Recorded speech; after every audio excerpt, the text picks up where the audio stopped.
ডাল ডাল ডাল আমারটাই বসে এখানে একটু ভাই কষ্ট করে কারণ ওটা লাগবো না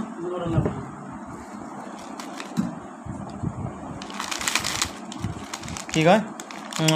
এই দি স্যার মেসেজ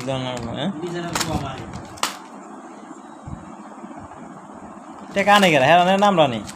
হ্যাঁ দুদিন আগে ওরা আমরাই জানি হে রাসেল ভাই কথা কন না কাজ করতে শুনতেছি তো উনি এবারে কি করে টাকা আনে গেলা আমরা নি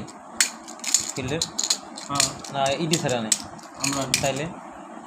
আমার কাছে সুদূর